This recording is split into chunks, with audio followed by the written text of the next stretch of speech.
Grazie, ringrazio Design for All Italia, chi mi ha presentato, Francesco e Pino. Sono dispiaciuto appunto della sua assenza, siamo tutti con lui in questo momento. Comincio con un disclaimer, appunto sono un ingegnere biomedico e sono la prova vivente in questo contesto che sto per affrontare un tema di accessibilità e di inclusione in una comunità che non è la mia, cercando un linguaggio che auspicabilmente sia comprensibile, trattando argomenti di vostro interesse. Non ho fatto una co-design con voi di questa presentazione. Questo è un altro limite, no? Che quando in questi contesti ci troviamo a così presentare un po' di idee, un po' del lavoro fatto, aiuterebbe a trovare la strada insieme. Quindi cercherò di essere adattivo, guardandovi negli occhi e magari con un piccolo aiuto iniziale che vi chiederò con un'alzata di mano per sapere in quale rotta prendere nel mare largo che avevo predisposto con la mia presentazione, che è decisamente sovrabbondante, soprattutto in considerazione del poco tempo che ci separa dall'aperitivo che vi aspetta. Quindi vi chiedo cortesemente, per alzata di mano, chi di voi ha familiarità con l'uso dell'intelligenza artificiale nel proprio lavoro di progettista. Ok, quindi vedo che c'è già familiarità e quindi probabilmente potrò accelerare su alcune cose e quindi mi soffermerò più su alcune magari riflessioni o considerazioni di carattere generale. Il tema che mi è stato proposto è un po' appunto alla intersezione della intelligenza artificiale con la sfida dell'invecchiamento attivo e quindi con un esercizio in qualche modo di attraversare lo specchio di Alice per entrare in un mondo che è assolutamente pervasivo, abbiamo visto è anche parte dell'esperienza di molti di noi, che certamente ha caratteristiche da un punto di vista fisico ma anche di spazio informativo molto diverse da quelle del mondo reale. Non mi soffermo sul fatto che siamo nel pieno di un passaggio d'epoca, cioè di una delle onde di innovazione, no? Così come descritte e modellate da Schumpeter, che via via diventano più ampie in termini di impatto, raggiungono popolazioni globali sempre più ampie e che sono sempre più rapide, cioè hanno un effetto e una messa a terra che richiede dei tempi di reazione assolutamente rapidi, cose alle quali l'umanità non era abituata. Pensate che appunto prima della prima rivoluzione industriale la tecnologia, che vuol dire poi le attività della vita quotidiana, le abitudini, sono andate appunto a procedere per secoli con pochissime variazioni, con pochissime innovazioni. Quindi siamo in un tempo di cambiamenti rapidi, siamo usciti dalla legge di Moore, per chi conosce qualcosa di innovazione tecnologica, e siamo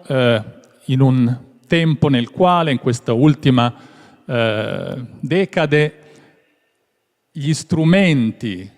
di intelligenza artificiale hanno in qualche caso superato, è quella linea che è sullo zero, la performance media di un umano per quanto riguarda tematiche come la comprensione della calligrafia, piuttosto che la comprensione del linguaggio, il riconoscimento automatico di immagini,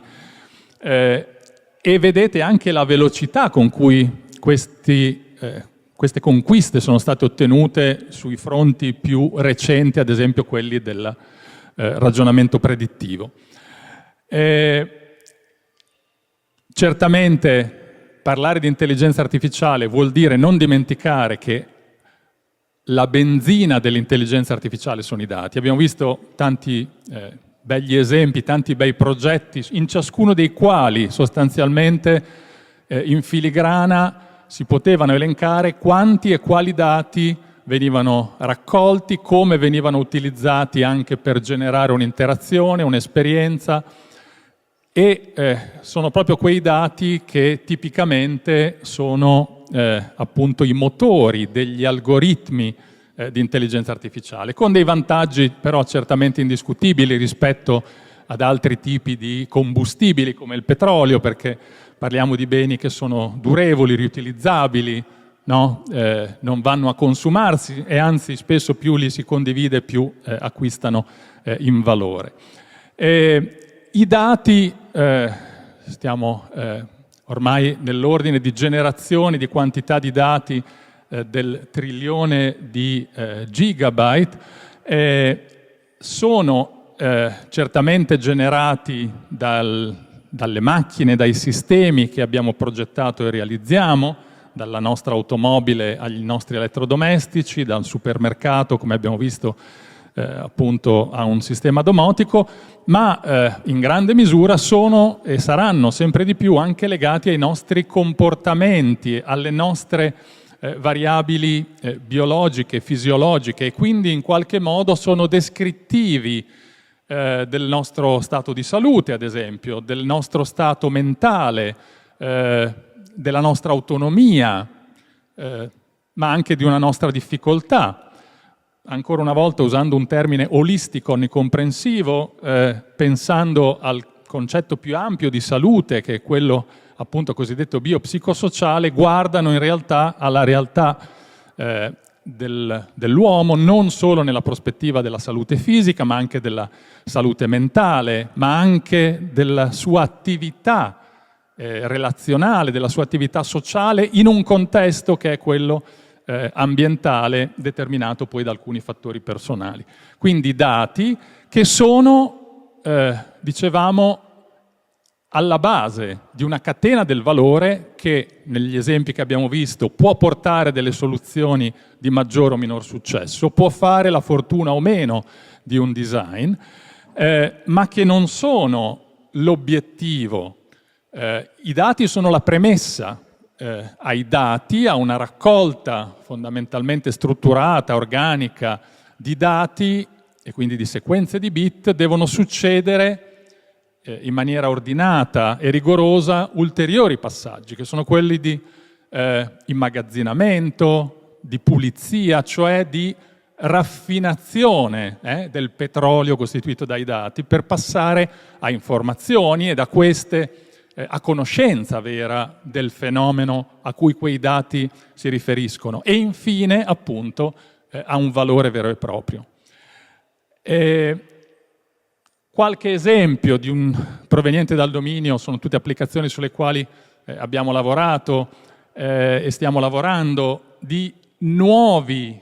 iperspazi, diciamo, dei dati, nuove infosfere, raccolte ad esempio su scale temporali molto brevi, quando si tratta di andare a riconoscere degli eventi anche rari, come una caduta. Cosa succede quando un anziano cade? Pensate al paradosso, che è un evento frequentissimo, fortemente invalidante, e che è stato scarsamente oggettivato. Pochissimi sono riusciti a misurarlo, e quindi, come diceva Lord Kelvin, non avendolo misurato, abbiamo pochissimi strumenti per prevenirlo. E questi sono alcuni esempi appunto di segnali registrati attraverso microsensori indossabili durante un evento caduta in un soggetto anziano, ma poi questo può scalare nel tempo e nello spazio, osservando fenomeni con scale temporali ad esempio settimanali, come in questa figura centrale. Non so se questo sia un puntatore oppure no, ma non importa,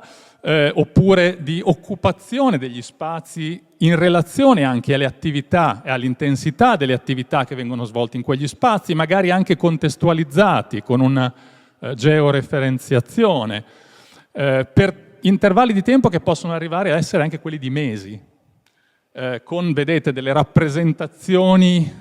dei dati che diventano già di per sé in qualche modo informative, che possono essere anche molto ricche, articolate, tipicamente molto multidimensionali. La prima cosa che possiamo fare quando incrociamo le potenzialità dell'intelligenza artificiale con l'invecchiamento attivo è occuparci, usando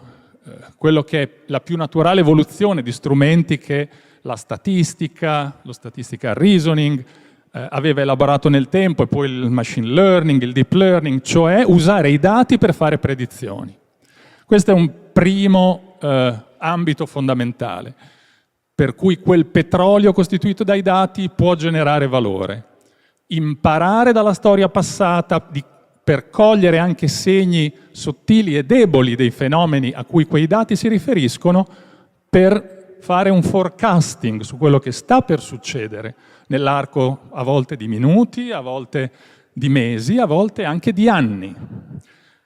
Quindi capite che impatto questo può avere in un contesto di tipo sanitario o di salute pubblica, ma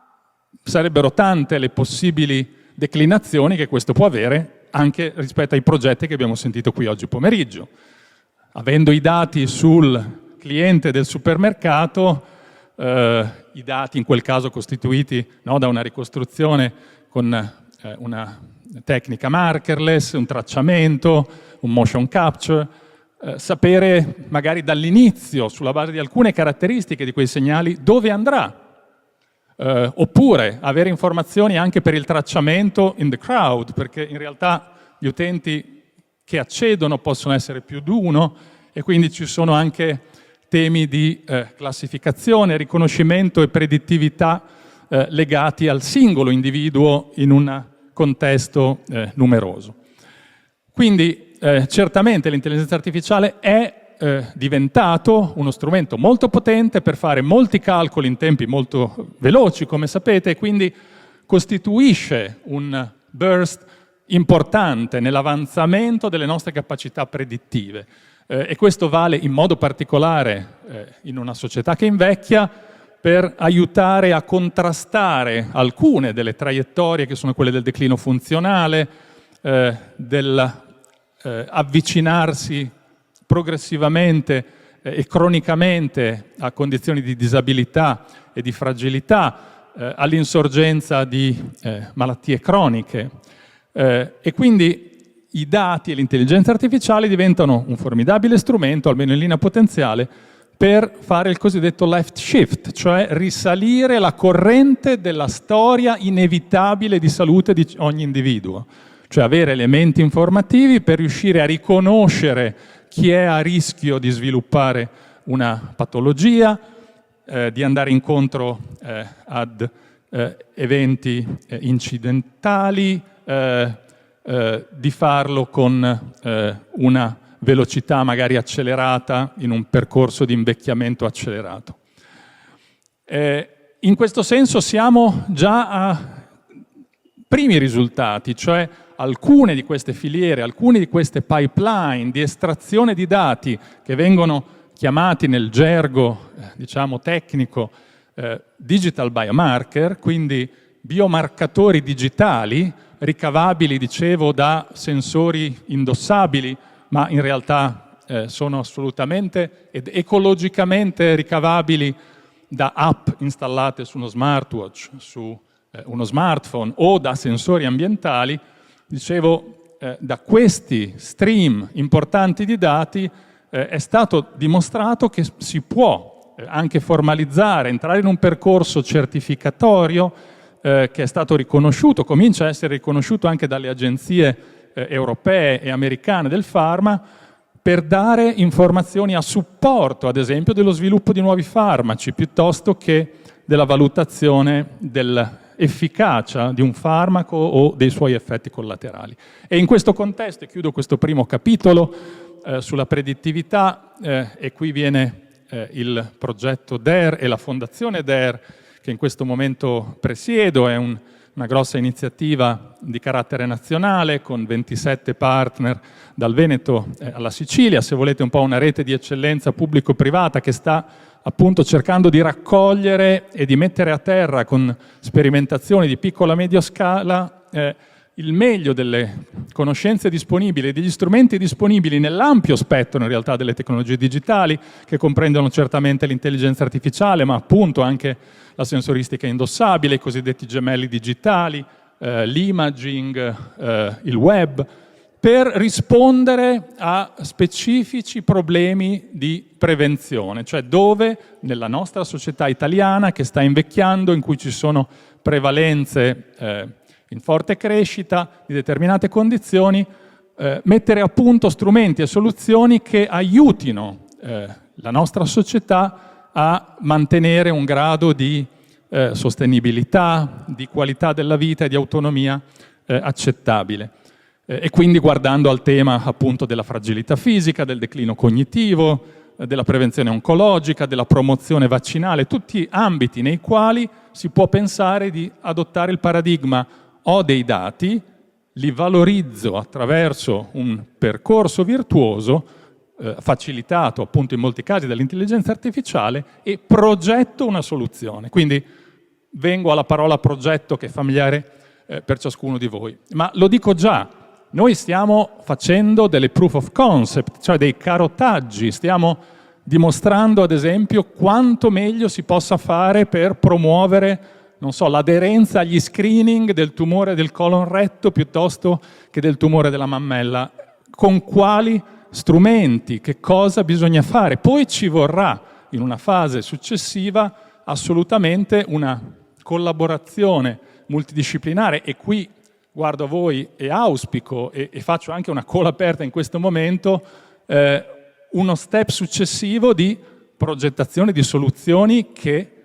raggiungano il cittadino, raggiungano le associazioni di pazienti, perché parlare di prevenzione vuol dire fare prevenzione sostanzialmente dalla culla all'ultimo giorno di vita. C'è spazio per fare prevenzione appunto dalla popolazione generale, promuovendo sani stili di vita, fino alla prevenzione di una complicanza o una ricaduta nel caso di patologia conclamata. Quindi la call for action l'ho lanciata,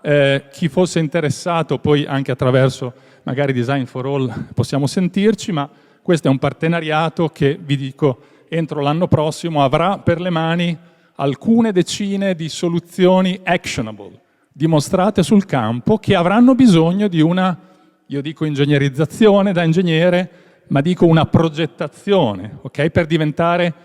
questa è una delle idee che abbiamo, l'app di tutti i cittadini che guidi e consigli, ad esempio, in relazione a sani stili di vita, che appunto coordini e integri la galassia informativa legata a quali vaccinazioni sono state fatte o meno e così via. Ultimo capitolo, e vado verso, appunto, vi avvicino all'aperitivo. Oltre ad aiutarci a conoscere meglio e a fare previsioni, anticipare a partire da segnali molto deboli, certamente poi si può pensare, soprattutto l'intelligenza artificiale nella sua componente generativa, anche di dare un contributo a creare soluzioni protettive, ok? E quindi questo è certamente per certi versi il contesto più operativo, più familiare, più trasparente, ok? Ad esempio, pensando ai temi dell'accessibilità predittiva, ancora una volta ci leghiamo all'analisi dei dati, alla valorizzazione dei dati, ma che diventano ambienti e interfacce che sono progettati con una sensorizzazione, no? Una raccolta di dati che è congrua e che consente, attraverso algoritmi, ad esempio di intelligenza artificiale, di anticipare i bisogni dell'utente. Quindi sistemi che appunto in maniera automatica cambiano la luminosità piuttosto che accendono percorsi o variano le dimensioni del testo in un dispositivo. O ancora, ci sono aspetti importantissimi di interoperabilità e integrazione dei sistemi digitali, che molto spesso sono assolutamente slegati, no? Non non si parlano, e pensando in modo particolare appunto alla popolazione anziana, c'è un bisogno, con alcune prime risposte, ma certamente un'ampia fetta di bisogni ancora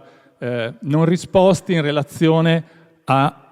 servizi che mettano in connessione e che forniscano sostanzialmente delle interfacce, delle meta-interfacce unificate, integrate ad esempio con informazioni che provengono dalla città, dalla smart city, oppure integrate con i servizi sociali.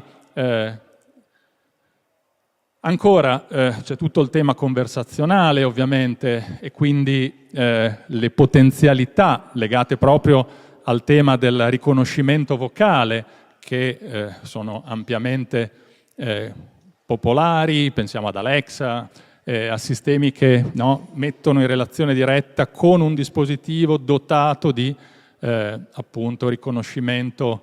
vocale. Pensiamo però sul tema dell'accessibilità di quanto questi strumenti in realtà siano ancora poco tarati, ad esempio, sui bisogni dei pazienti che hanno problematiche disartriche e di linguaggio. E su questo stanno partendo alcune iniziative, che vuol dire lavorare in termini di AI generativa per raccogliere dei dati che siano inclusivi, che comprendano anche registrazioni di parlato raccolti da persone con una disabilità in termini di qualità del parlato. Ecco, due ultimi esempi. L'intelligenza artificiale può integrarsi con i dispositivi ovviamente assistivi, e da questo punto di vista le interfacce di uso comune come dire, aprono una finestra di opportunità importante, lo smartphone piuttosto che lo smartwatch che utilizziamo. E ancora una volta i sensori che questi dispositivi contengono, insieme ad algoritmi e a modelli, possono supportare appunto quelli che sono i determinanti di salute, quindi il movimento, una sana alimentazione, la qualità del sonno, l'orientamento. E non serve che vi faccia esempi, nel senso che il mercato e le soluzioni sono tante. Ancora una volta, spesso però soluzioni nelle quali manca il for all, okay? Quindi manca la effettiva accessibilità per tutti. Appunto su alcuni esempi e progetti che abbiamo seguito vado in questo momento più veloce, ma metodologicamente quello che vi dico un po' come appunto esperienza maturata è che parliamo di progetti che guardano la popolazione anziana o a particolari forme di invecchiamento accelerato o particolarmente complicato, come in questo caso nella malattia di Parkinson. È stato fondamentale coinvolgere gli utenti nel percorso di progettazione di soluzioni. In questo caso un dispositivo indossabile, un virtual trainer, che in maniera molto accurata, attraverso due sensori immersi nelle calzature, estraevano i caratteri quali quantitativi del passo durante attività outdoor, che è una delle armi a disposizione per rallentare la malattia di Parkinson, che non ha una terapia al momento. E quindi il trainer virtuale, raccogliendo questi dati, fornisce in tempo reale, attraverso un sintetizzatore vocale, dei messaggi, come avere un fisioterapista al fianco, veicolati attraverso lo smartphone. E ecco, nel progetto di un sistema come questo, dicevo, l'interazione con i pazienti, con i loro familiari, con i loro clinici è stato fondamentale per, da un certo punto di vista, poi avere soddisfazioni nel dialogo, nell'interazione con loro anche successivamente, nel poter apprezzare l'impatto sulla qualità della vita che quell'esperienza ha fatto. Inizialmente, avete visto, stiamo parlando di un lavoro del 2014, 15, 16, quasi 10 anni fa, con interventi che duravano per la disponibilità della tecnologia per qualche settimana. Adesso abbiamo appena avuto un finanziamento dalla Michael J. Fox Foundation per estendere sull'arco quasi di un anno, quindi un intervento prolungato di tipo terapeutico attraverso strumenti come questi, nei quali inizialmente la componente di intelligenza artificiale era molto modesta, 10 anni fa, mentre adesso appunto le potenzialità offerte sia sul versante dell'analisi dei dati che l'AI generativa per la generazione dei messaggi è ampiamente arricchita. O ancora la progettazione con User Center Design, con il gruppo di Pino, con Silvia Imbesi, ha portato alla progettazione di un dispositivo per correggere alcune problematiche posturali ancora in malati con malattia di Parkinson. Conoscete la metodologia, quindi non entro nel merito, ma come è stato descritto anche da Michele, quindi con un Quality Function Deployment sono stati valutati i bisogni, sono stati mappati poi nelle specifiche tecnologiche che questo sistema doveva avere. Sempre con l'esito che coinvolgere da subito e a più riprese nei cicli User Center Design gli stakeholder e gli end user da mappare volta per volta porta a risultati certamente promettenti, e questo è un altro esempio più volto alla prevenzione primaria nella popolazione anziana. L'ultimissimo esempio ancora, che però mi piace citare perché appunto è stato fatto anche con il contributo di Michele grazie a un finanziamento di Regione Emilia-Romagna, nell'ambito dell'aging in place, quindi dell'arricchimento ambientale, nell'ambito del progetto Habitat, come vedete coinvolgendo nello user center design anziani con diverso grado di autonomia, quindi sia autosufficienti che non autosufficienti, i loro familiari, ma anche i caregiver e anche gli operatori sanitari, sociosanitari. Siamo arrivati in un processo appunto di coprogettazione. Qui vedete anche Michele al lavoro con un po' degli anziani che erano stati coinvolti, stiamo parlando di decine di utenti intervistati, a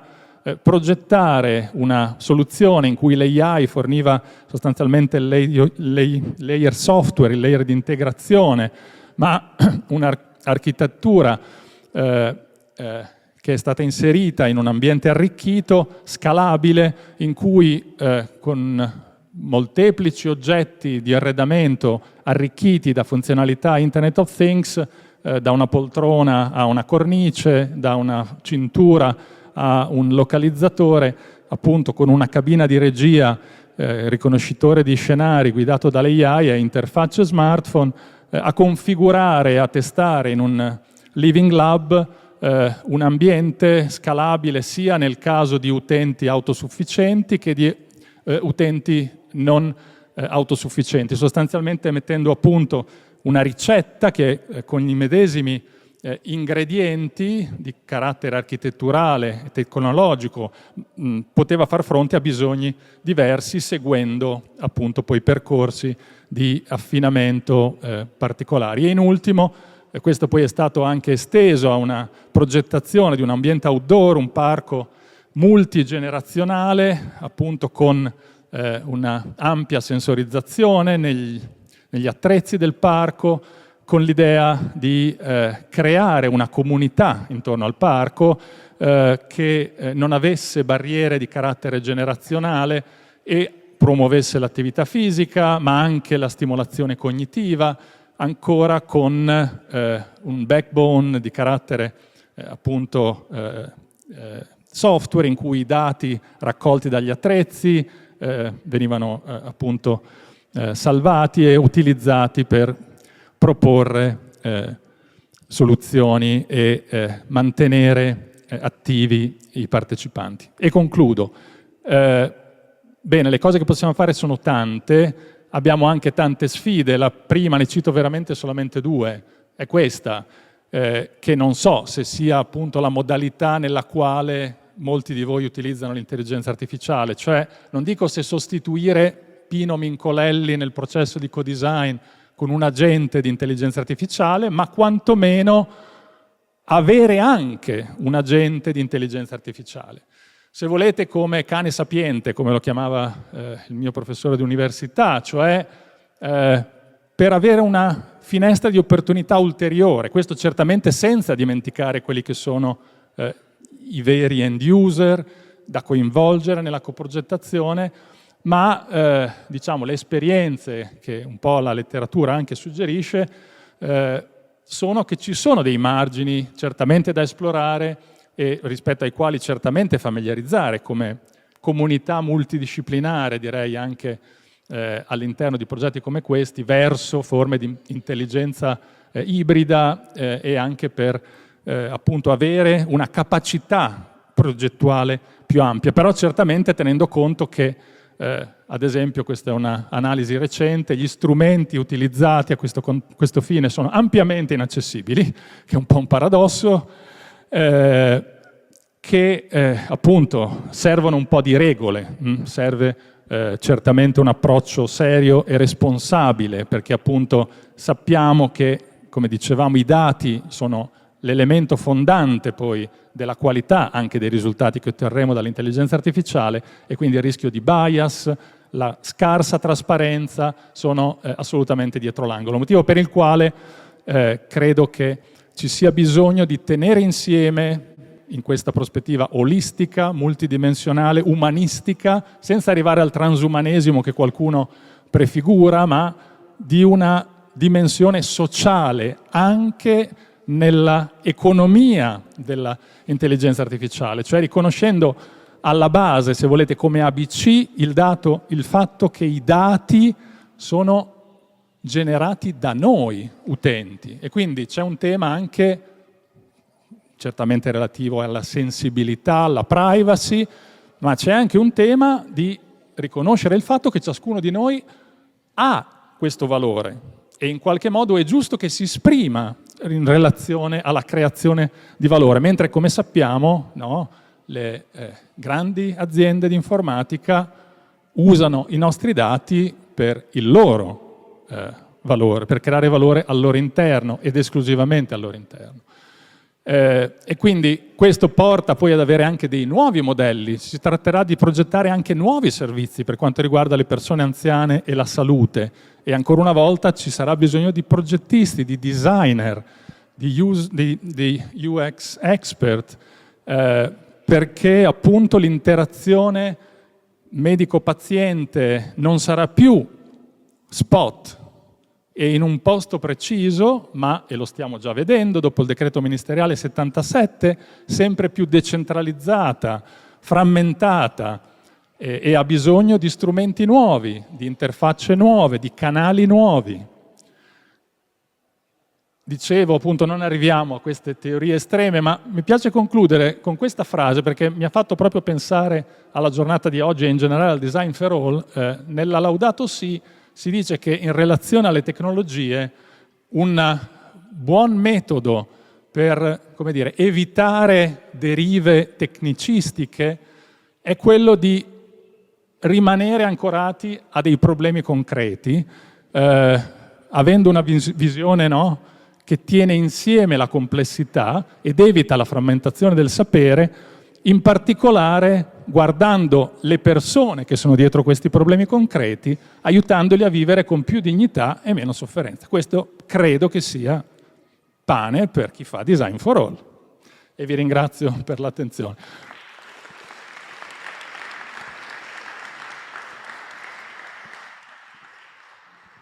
Grazie Lorenzo, non ci eravamo conosciuti prima, ma mi permetto di darti del tu, grazie.